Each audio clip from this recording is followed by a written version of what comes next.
A bus company has fined more than £2 million after one of its drivers crashed into a supermarket, killing 2 people. Why the food choices we make are having a major impact on attempts to tackle climate change. It comes down to the key and highly controversial question of what we all choose to eat. And tributes to the veteran peer, Baroness Trumpington, a wartime codebreaker and former minister who's died at the age of 96. And at 11:30 we'll be taking an in-depth look at the papers with our reviewers, the former Trade Minister, Lord Digby Jones, and the Guardian columnist, Dawn Foster. So stay with us for that.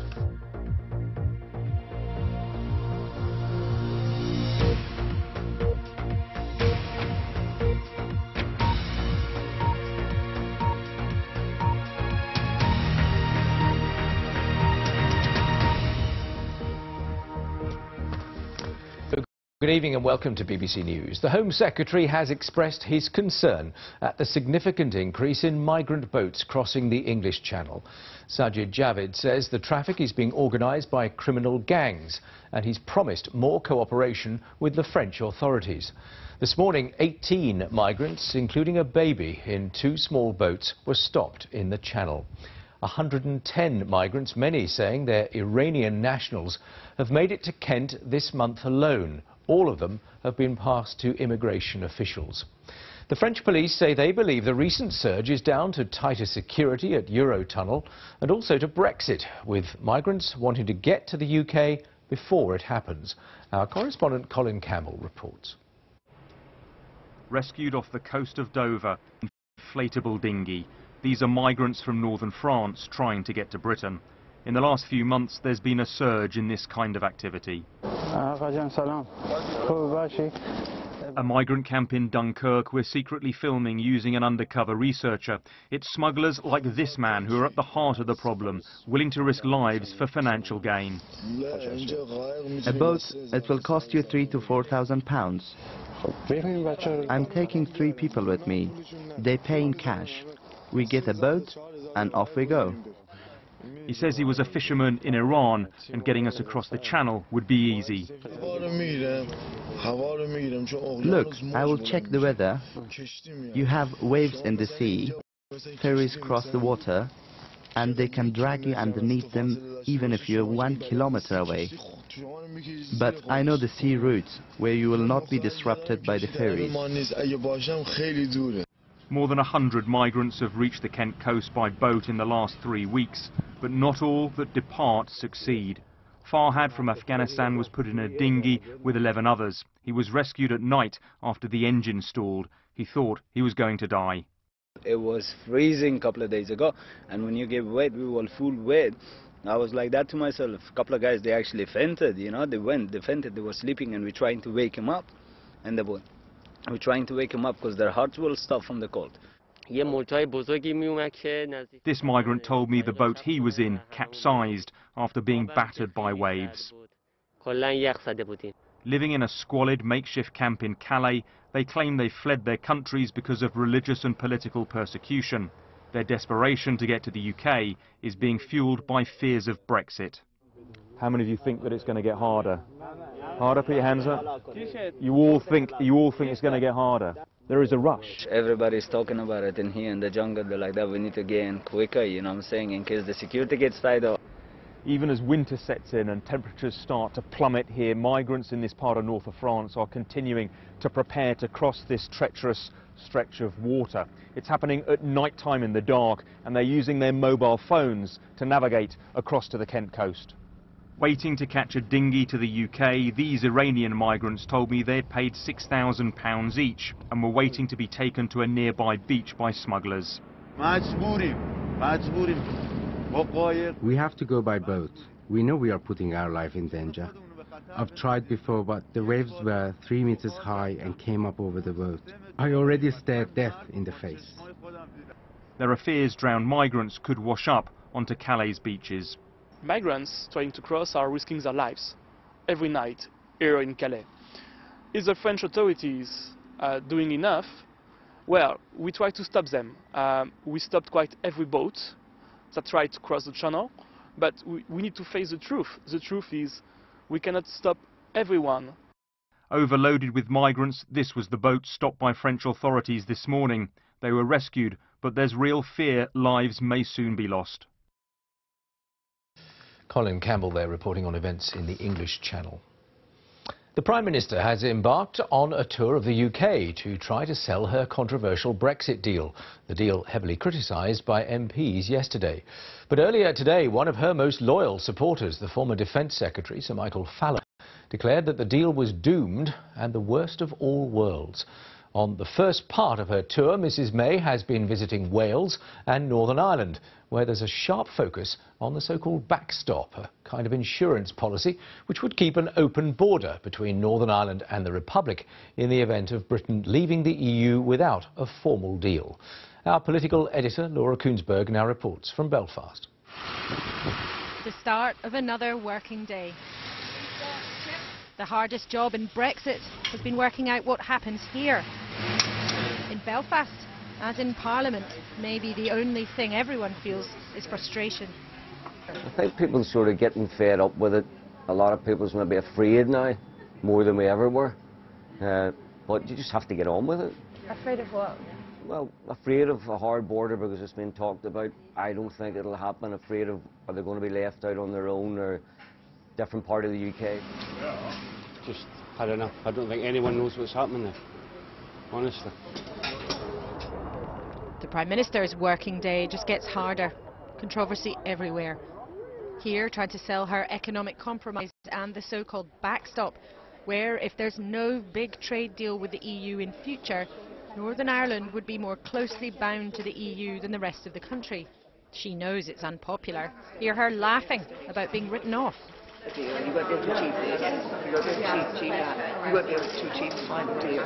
Now I've got to the final deal. Everybody's saying, well, OK, what's next? Then back to the script. People don't want to go back to uncertainty and division, and it's that uncertainty and division that would happen if if Parliament does not support this deal. The boss here is far from the only one who's with her, desperate for that agreement to be signed off. Not because it's perfect, but because it's something better than this unsteady situation he believes is.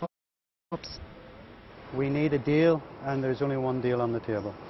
I just can't reconcile the reality of what we face with the positions being taken by politicians UK-wide. I didn't see a no-deal Brexit on the side of a bus, and I certainly can't reposition our industry in the space of 4 months. They need to face up to the reality and stop spinning the illusions of what it means. But all political sides are stubborn. The supposed Northern Irish allies of the Prime Minister are furious that her compromise could see Northern Ireland more tightly tied to the EU. Instead of wasting the next 2 weeks trying to persuade everybody that this is the only deal, therefore we must accept it. I mean, my goodness, what sort of a propaganda route is that? This is it. This is as good as it gets, so we have to accept it. The Prime Minister has given up, and she's saying this is where we are, and we just have to accept that. But she may have given up on further negotiations and trying to find a better deal, but I haven't given up. She would say she's done anything but given up. What she's trying to do is actually get something done that is realistic, rather than spend another 2 years talking about what might be. Why do we need to have the backstop in the withdrawal agreement? It's time to get rid of it and to try to find a better deal. What happens here in Northern Ireland has been the biggest Brexit conundrum all along. And the Prime Minister's solution to the problem around the Irish border is precisely what has turned so many of her natural allies against her. And right now, there is precious little sign of any of them being willing to budge at all. The Prime Minister might find refuge in crowds today in Wales as well as across the Irish Sea. But it's Parliament's decision, and many MPs think the deal's doomed. It might take more than handshakes to shift them. Laura Koonsberg, BBC News, Belfast. So what kind of trade deals could Britain strike with other countries under the terms of Theresa May's Brexit deal? Well, last night President Trump said the deal looked good for the EU but could prevent future trade deals between the UK and the US. So is he right? Our business editor Simon Jack has been looking at the possibilities. Well, the first thing worth saying is that the UK already does a lot of trade with the US. In fact, the US buys UK goods and services than any other single country by miles. UK exports to the US in 2016 were worth £99 billion a year. That's nearly double what we sell to Germany and much more than we do to France and Ireland. But to the EU in total, we sell £241 billion worth of goods a year, so it's still our biggest trading partner overall. Now, there is no reason that existing trade with the US should be affected, but what Mr. Trump may have meant is that the PM's plan could make it hard to strike a new trade deal with the US, and there he may have a point. The UK is due to leave the EU at the end of March next year, but there will then be a transition or a status quo period until December 2020 at least. Now, during which time the UK can negotiate new deals, but they can't come into force until that period is over.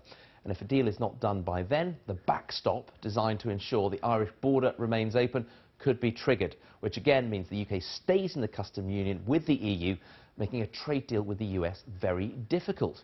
Even if a deal is eventually done with the EU, Theresa May's plan talks about a close alignment with the EU on rules and regulations, which could make doing a US deal tricky, as it has different standards for things like food. But remember, as we've seen, with the UK's existing trade with the US, you don't necessarily need a trade deal to do trade.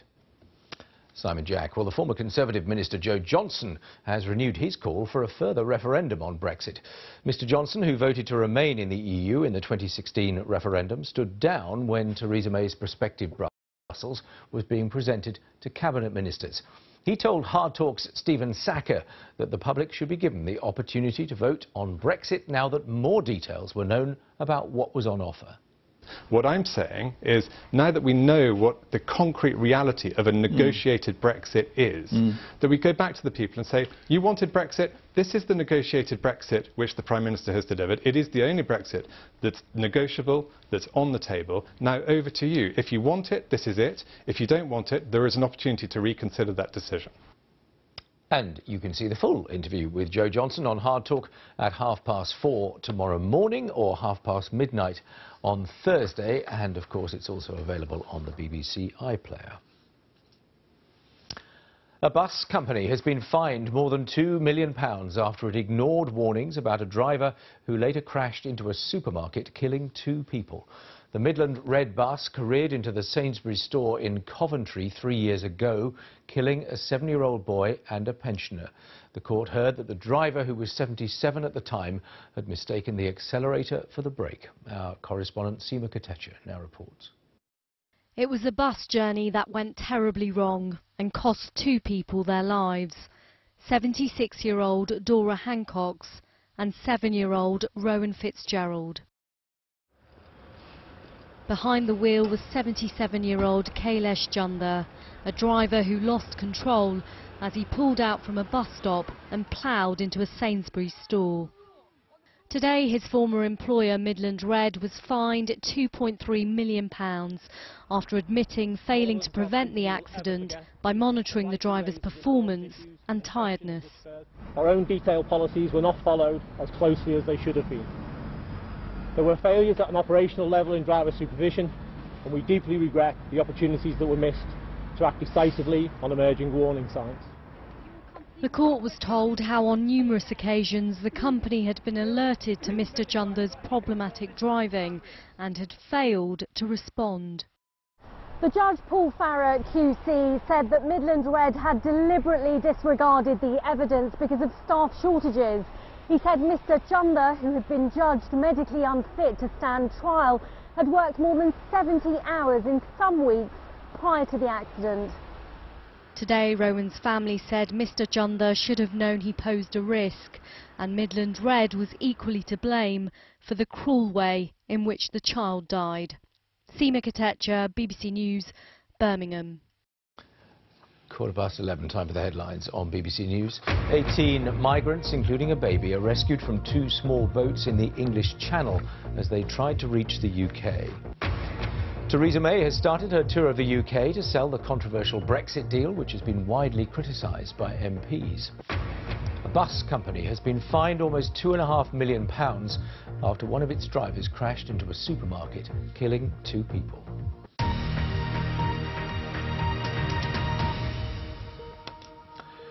Politicians from 9 different countries have expressed their anger after the Facebook founder Mark Zuckerberg refused to appear as part of an international inquiry into so-called fake news, despite being asked repeatedly to attend. The politicians were left having to question Facebook's European policy chief at Westminster today, leaving an empty chair for Mr. Zuckerberg. It followed the seizure by Parliament of a number of documents belonging to Facebook, allegedly containing new information about the company's controversial data and privacy controls, as our technology correspondent Rory Jones reports. They had demanded the boss, and they weren't happy that Mark Zuckerberg declined their invitation. So the Facebook executive sent in his place came under immediate attack from a Canadian MP at this multinational hearing. Our democratic institutions, our form of civil conversation, seem to have been upended by frat boy billionaires from California. So Mr. Zuckerberg's decision not to appear here at Westminster to me speaks volumes. And the pressure continued to mount. Cannot be trusted on what can properly appear on this platform. It has become a serious threat to modern democracy. Do you accept that Facebook needs to be regulated? At the weekend, documents were seized by a Commons official from an American executive whose firm, maker of an app hunting down bikini photos, is in a legal dispute with Facebook. Why didn't Facebook disclose that? The man who ordered this highly unusual move described one seized email, which he said suggested Facebook had known about Russian interference for years. An engineer at Facebook notified the company in October 2014 that entities with Russian IP addresses have been using a Pinterest API key to pull over 3 billion data points a day for Ordered Friends API. Now, was that reported to any external body at the time? Facebook later released a statement saying the engineers who'd flagged their concerns subsequently looked into this further and found no evidence of specific Russian activity. Mark Zuckerberg may have been a no-show today, but the political pressure on his company shows no sign of letting up. Rory Jones, BBC News. Efforts to tackle climate change are way off track, according to the United Nations, which is hosting a major climate conference in Poland next week. Well, last year, greenhouse gas emissions reached a record high, and it's not just a matter of industrial pollution. Food is also a factor. The global livestock population has reached 28 billion animals, and those animals produce methane, a potent greenhouse gas that's expected to increase by 60% in the next 2 years. Our science editor, David Schuckman, reports on how our food choices have an impact on the planet. Every breath from a cow, and especially every burp, releases methane, 600 litres every day. Most from the front end, not the back. And because methane warms the planet, the more we eat beef and dairy products, the temperatures rise. At this farm, researchers encourage the cows to feed inside this hood, so they can measure the methane. So a cow came in, she was eating. Professor Chris Reynolds explains what they found. She had 5 eructations, or 5 belches. So each spike is a burp, is it, effectively? That's a burp or a belch. There's been a huge increase in meat and milk consumption. That demand's going to continue, so I think we need strategies for sustainably producing that meat and milk. One option is adding special supplements to the feed. Some of these make the cows a lot less gassy. So technically, it is possible to reduce the extraordinary amount of meat produced, but on its own, that won't be enough to head off global warming. So it comes down to the key and highly controversial question of what we all choose to eat. Here at Manchester University, researchers study the climate cost of food. The fertilizers, tractors and processing all generate gases that cause more warming. So add all that up, and these chocolates are responsible for up to 1.4 kilos of carbon dioxide and other gases. That's the equivalent of driving for 12 miles in a car. Producing this BLT sandwich involves a kilo of the gases. That's like driving for 8 miles. And this serving of beef comes out top, creating more than 3.5 kilos of warming gases. That's like a journey of 30 miles. We have got to reduce our carbon emissions across different sectors. And the food sector is absolutely paramount to that, because we all eat, and it has a significant contribution to our, not just the UK emissions, but globally.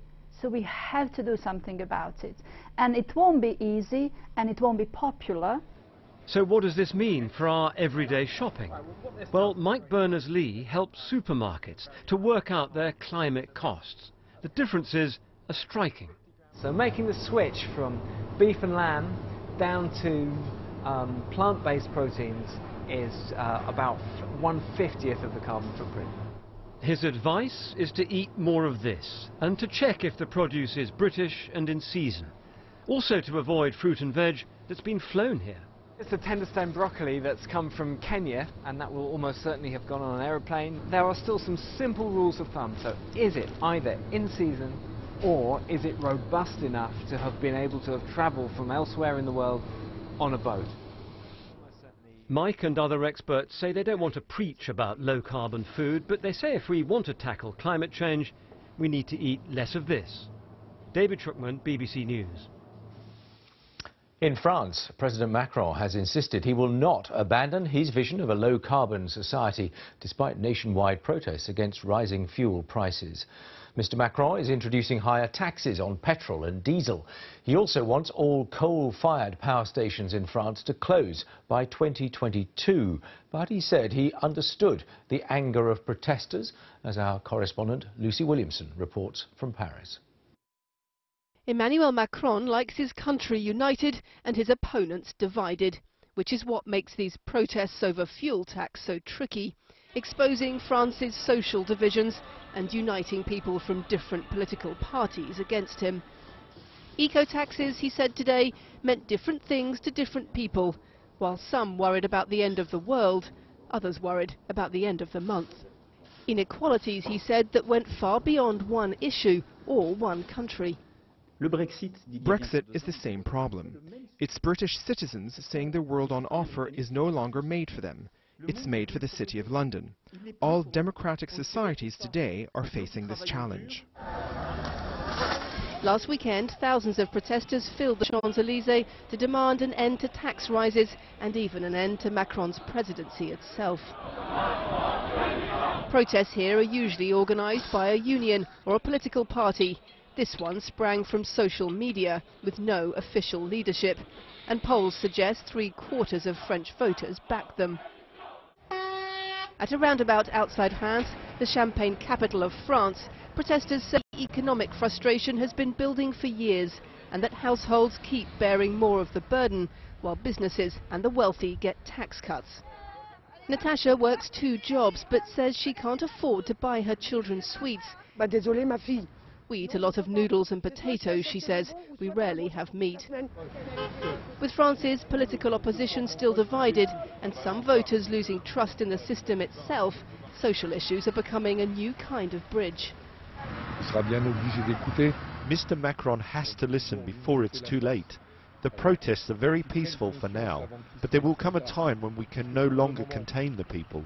Millions are living in, and among the protesters are some who are very angry and want to revolt. The Champs-Élysées has been returned to its tourists, its restaurants and its designer brands. Mr. Macron says he's listening to the protesters, but his prescription for restoring trust in politics is strong economic medicine, and there's no sign the government is changing course. Mr. Macron likes to be seen as a man of the people, swept to power by a grassroots movement of his own. But with his popularity now below 30%, he's learning that the will of the people isn't always the will of Emmanuel Macron. Lucy Williamson, BBC News, Paris. Now, tributes have been paid to the veteran Conservative peer, Lady Trumpington, one of the great characters in the House of Lords, who has died at the age of 96. She worked as a code breaker during the Second World War and spent nearly 4 decades in the upper house. Colleagues describe her as one of a kind and an utter joy to work with. Our deputy political editor, John Pienaar, looks back at her long life. Always in her place in the House of Lords, always the same. So lucky to be here. As David Cameron said, they just don't make politicians like that anymore. And he meant it. Wartime codebreaker, oldest woman ever to be a government minister, and even after a long life, a YouTube sensation. The grainy black and white photos tell of a colourful past. Land girl on the farm of former PM David Lloyd George during World War II, then a member of the near legendary code-breaking team at Bletchley. Churchill visited us. He said, "You are the birds that laid the golden eggs but never cackled." And that was the important thing, was that we never talked. Never conventional though, wife to a headmaster, one day fully clothed at the school pool. I jumped, and half the school jumped in with me to save me, and my husband wouldn't speak to me for 3 weeks. Why did you do it? Just for the hell of it. She was made a peer in 1980, seemed proud of standing up to the Iron Lady, Margaret Thatcher. We were really good friends, but if I didn't agree with her about something, I said so. And that was very good for her. She chain-smoked her way through several government departments, and then came fame, telling her tales on prime-time TV. I've had to sign a piece of paper in order to be on this show to say I wasn't pregnant. Why the fame, though? Well, watch this. And then the survivors of World War II started to look pretty old as well. A Tory peer suggesting she was a revered relic of World War II, and her silent reply. That picture went viral on YouTube. Complimentary tributes are normal. They're not always as warm as today's for Jean Trumpington. Baroness Trumpington, who has died at the age of 96. And we'll take an in-depth look at the papers with our reviewers Dawn Foster from The Guardian and the former Trade Minister Lord Digby Jones. That's coming up after the headlines in just a couple of minutes' time. But now it's time for the weather with Ben Rich. Hello there. Tuesday brought a big change in the weather. We started the day with fog and light winds. We ended it with most of us having seen at least some wind and rain. And it is this type of weather that takes us through the last few days of November. High pressure was in charge at the start of Tuesday. It allowed that fog to form, but by the end of the day, low pressure was well and truly on the scene. And look at all the white lines here on the chart, all the isobars squeezing together for Wednesday. This low deepening to give some very strong winds, gales in places. Yes, those gales coming from the southwest, so it will be mild, but the combination of those strong winds and some heavy rain could give rise to some travel disruption through the day. So the forecast looks like this: patchy, showery rain across eastern areas first thing, that clearing, but then more heavy rain across Northern Ireland and Scotland through the afternoon. Some of the hills of southeast Scotland could see 50 millimetres of rain, maybe something a bit brighter into the southwest later. Mild at 13 to 15 degrees, but very windy. Gusts of 55 to 65 miles per hour through the day across western coasts, and then late in the day, the winds strengthen across northeast Scotland. Here, there could be gusts in excess of 70 miles per hour. And that is not the end of it either, because as we go into the first part of Thursday, this next batch of wet weather shows its hands. Now here, look at the isobars, the white lines, they squeeze together. There could well be a short, sharp burst of really strong winds moving eastwards with some very heavy rain as we go through Thursday morning. Now, as that clears away, we're going to be left with a day of sunny spells and blustery showers. And after such a mild Wednesday, temperatures beginning to head downwards just a little bit on Thursday. And that continues as we head towards the end of the week. Low pressure still in charge. Yes, another very windy day, particularly in the north, but the wind's coming round from the north or the northwest. So it is going to feel a little chilly by this stage. Best of the dry weather on Friday down towards the south, the further north, more in the way of showers, some heavy with hail and thunder, perhaps wintry over high ground, and those temperatures closer to the average for the time of year, 8 to 12 degrees. Now, that area of low pressure drifts away to the north, but as we head into the weekend, there are more areas of low pressure, more frontal systems waiting in the wings. However, these look most likely to affect central and southern parts of the UK. The further north you are, a better chance of staying dry. Quite chilly across northern Scotland though, and as we go through Saturday night into Sunday morning across the north of Scotland, there could well be a touch of frost. Further south during Sunday, again some areas of cloud, bit of showery rain at times, and those temperatures ranging from 13 in Plymouth to just 6 in Aberdeen. Now, as we head into the start of next week, more of the same, more areas of low pressure pushing in from the west. But for the middle of the week, it looks increasingly likely that this bump in the isobars will move its way in, a drier interlude with high pressure. Now, depending on where the high ends up, we may tap into some colder air, we may tap into some relatively mild air. It looks most likely that things will stay relatively mild. So, next week, wet and breezy at first. The middle of the week should be drier, and even though we might stay in some relatively mild air, with those calmer conditions, we could see the return of some overnight frost.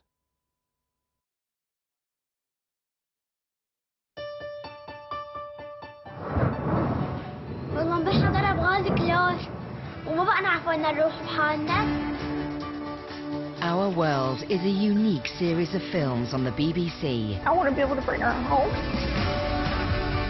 Offering personal insights into global events. Our World, stories that speak for themselves. Saturday and Sunday nights at 9:30 on the BBC News Channel. I'm Catty Kay in Washington. I'm Christian Fraser in London. Let's start with the European Union, Brexit, Russian interference, Donald Trump's Twitter feed. We'll move on. I think there are going to be a lot of questions now. Yeah. I think it's going to be fascinating to watch. We're nearly out of time. This is a big deal. Beyond 100 Days, Monday to Thursday on the BBC News Channel. What impact will Brexit have on the NHS? Will there be enough staff? What about the import of crucial medicines? Will we still have access to free treatment in the EU? And will the health service get more funding? Brexit. 4 months to go. Thursday on the BBC News Channel.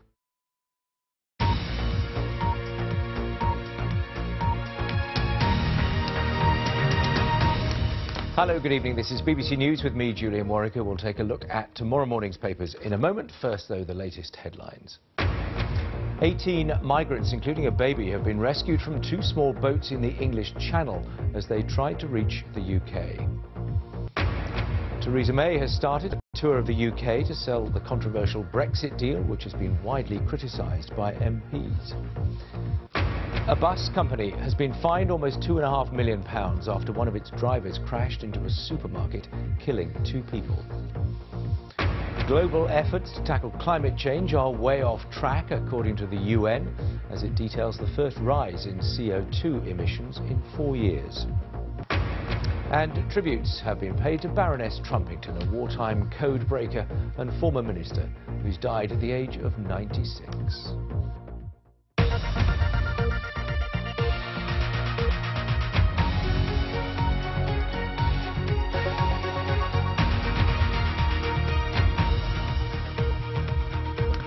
Hello and welcome to our look ahead to what the papers will bring us. In the morning with me are the Guardian columnist Dawn Foster and the former Trade Minister Lord Digby Jones. Welcome back. Hello. Many of those front pages are in for you first. Voters want MPs to back Theresa May's Brexit deal. That's according to a poll carried out for the Daily Mail. The Brexit backpedalling begins. That's the Telegraph's take, which writes that Theresa May is going to block the publication of the full legal advice behind her Brexit deal. The Guardian also leads on politics, saying customers of Britain's 7,000 biggest companies would be given the right to vote on executives' pay. These new Labour plans they're highlighting. The Eye leads on an international hearing on social media, where a Facebook executive was quizzed by MPs from 9 countries over the company's use of personal data. The Rotherham abuse victim, who says that the father of her child was invited to play a role in her son's life, makes the front page of The Times. Sammy Woodhouse, who waived her anonymity to demand a change in the law, also appears on the front page of The Express. Meghan made Kate cry, claims The Sun, who are reporting on an alleged rift between the 2 royals over Princess Charlotte's bridesmaid dress.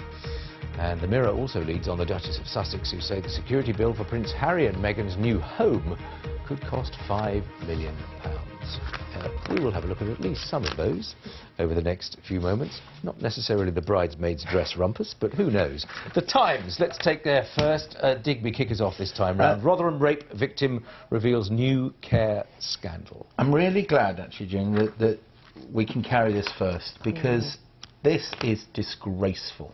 And I'm thrilled at a time of Brexit everywhere that the Times and the Express are putting this up for close and personal, and that, and this is the important thing, this amazing woman, Sammy Woodhouse, has been prepared not only just to come out, but go photograph on a national newspaper front page.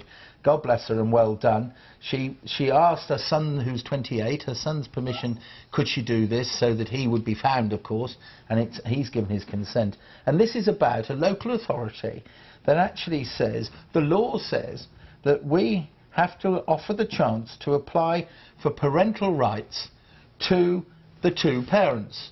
The one parent of the son of this woman raped this woman, has gone down for 35 years for multiple rape, is inside, and some local authority official writes to him and says, you have got the right to start communication with the product of your disgusting crime.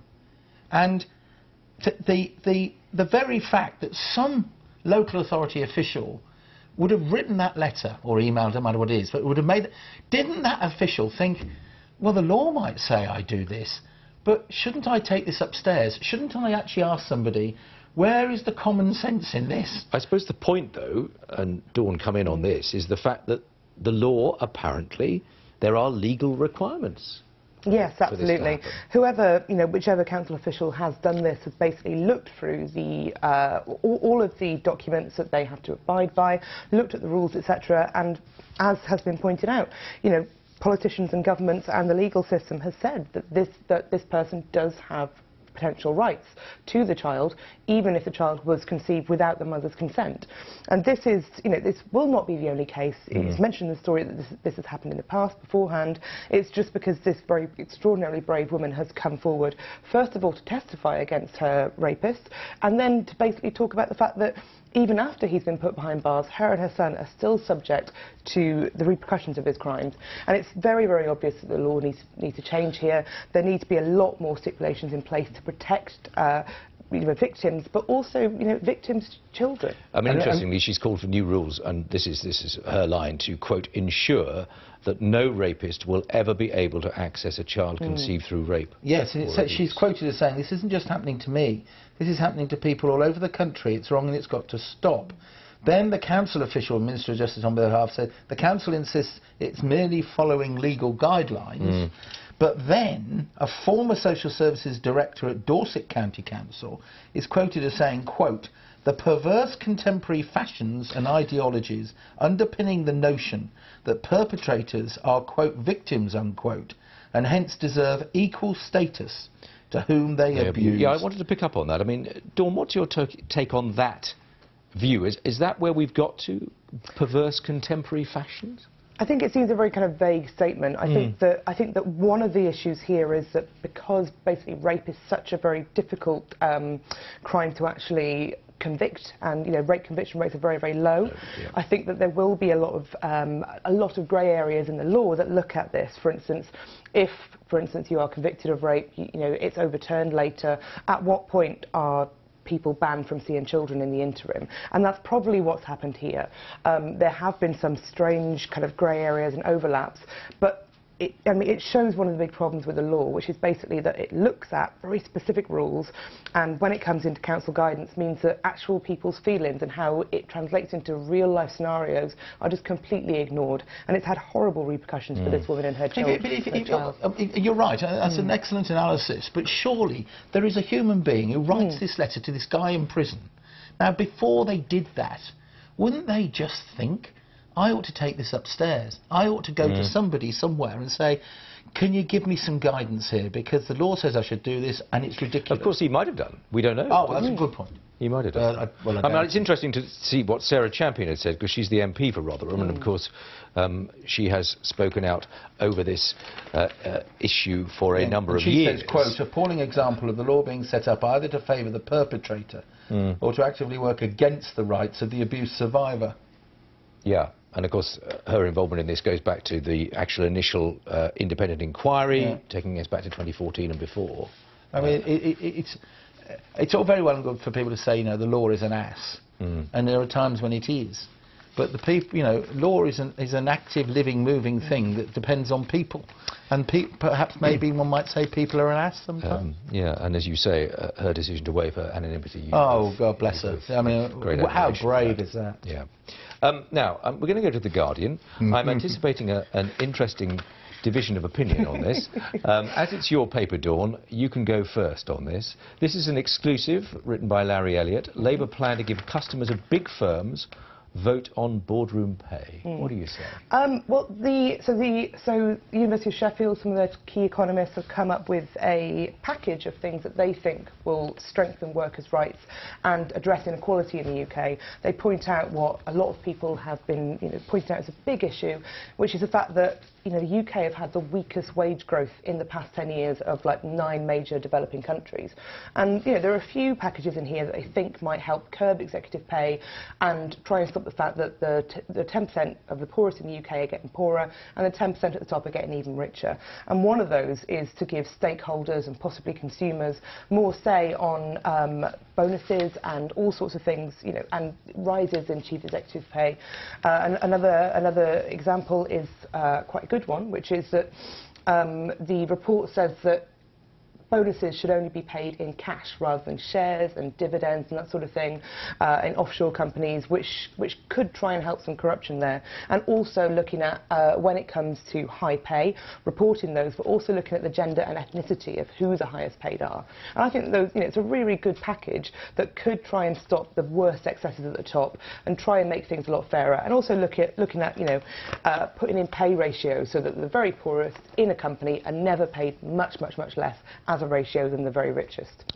Digby, you're rustling your Guardian with intent. Well, we've never done the paper review together, and I was very pleased to see how we weren't falling out. No. Well, we're about to. You don't need to fall out over it. Oh, no, we merely have a disagreement. Well, quite. Yes.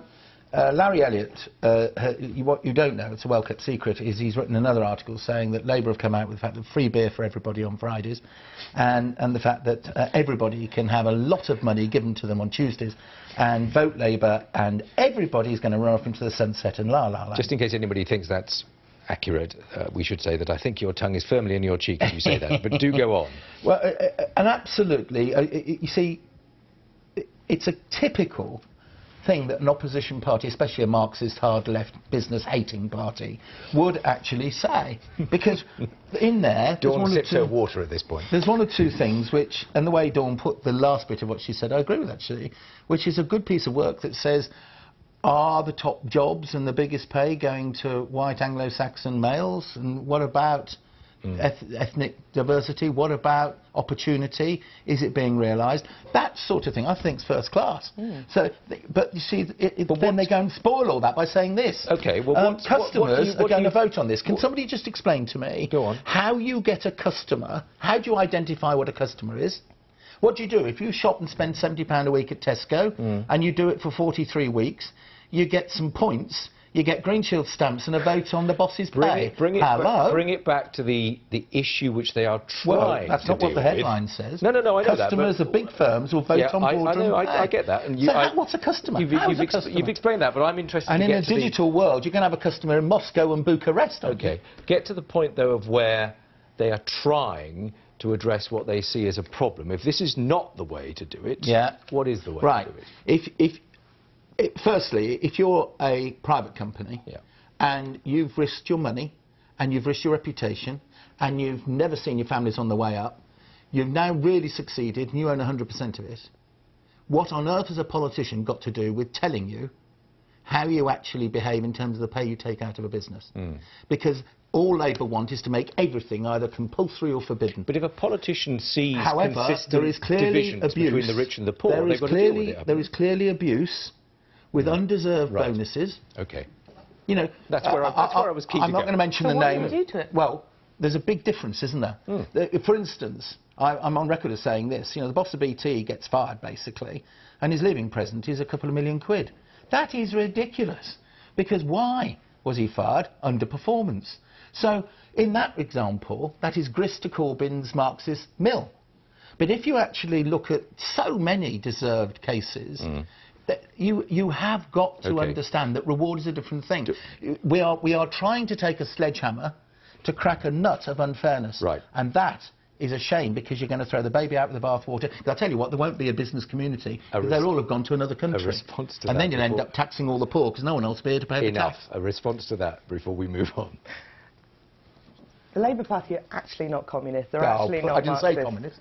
Yes, I said Marxist, and there is a difference. Well, you don't seem to understand what Marxism is either, but we'll move on from there. Well, I see it living, proving in the Shadow Chancellor every day. Yes, I'm sure you do.